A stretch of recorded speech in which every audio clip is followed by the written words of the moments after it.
Delegates at this year's Digital Science Forum have been reminded that the Internet offers limitless opportunities to improve lives, grow businesses, and develop nations. Drawn from the private and public sectors, including the academia, speakers at the event took turns to highlight topical issues affecting the use of the Internet. With particular reference to computing, Internet governance-related issues towards helping to further advance Nigeria in the ever rapidly advancing phenomenon of the global ICT. This year's forum with the theme Internet Governance, E-Business and Open Access in Nigeria offers ISPs, telecom operators, value-added service providers, as well as all other stakeholders the enabling ground to articulate the stand on Internet governance issues and accurately align the Nigerian Digital Science Forum on Internet Governance and Development position into the national, regional, African, and global agenda. Among the highlights of the forum were Internet governance, net plurality, broadband as a right, the role of the media, among others.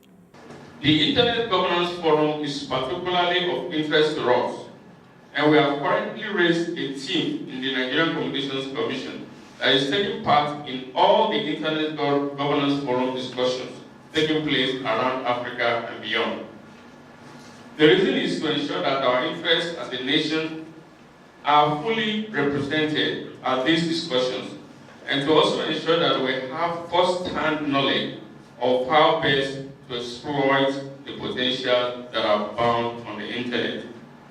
Executive Vice Chairman of the NCC, who was represented at the event, expressed concern that although the freedom offered by the Internet has been impactful, criminal activities also abound on the Internet, thereby posing a huge challenge to governments and corporations across the world. Internet governance has become an issue of discussion over the years. It is yet to be seen if the world will gravitate to accept common laws regarding access and the use of Internet. As we speak, there are debates on whether or not net neutrality should be adopted. While some parts of the world approve the principle of net neutrality, in some other parts of the world, net neutrality does not apply. The advocates of this principle may probably be enjoying the current trend on the cyberspace called the social media. But we all know that criminal activities abound on the Internet alongside the beauties and potential that are available for the benefit of people across the world, such as threats to life, properties, terrorism, propaganda, false information, identity theft, pornography, and a host of other crimes that are being committed through close to 6 billion connected wireless and wired devices. Stressing the role of the media in making broadband accessible for its citizenry, Ken Ubeche of the Publishers Alliance has this to say. I have witnesses in this house that it is the Nigerian media that made the telecom revolution that we're talking about very possible.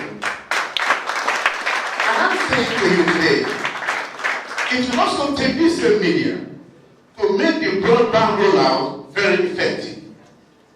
How can we achieve it? You can only talk about what you know. I'm telling you, the messenger is as good as the message.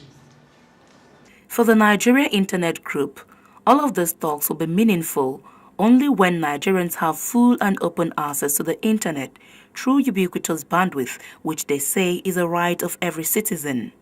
From security to transaction, from enterprise to innovation and even creativity. Even as we speak about the access to it, what concerns us more is what you do with the access that you have. I think we should begin to look at the kind of content that we have on the cyberspace, the kind of skill sets required to stay relevant on the cyberspace, and the kind of knowledge also needed to remain relevant on the cyberspace.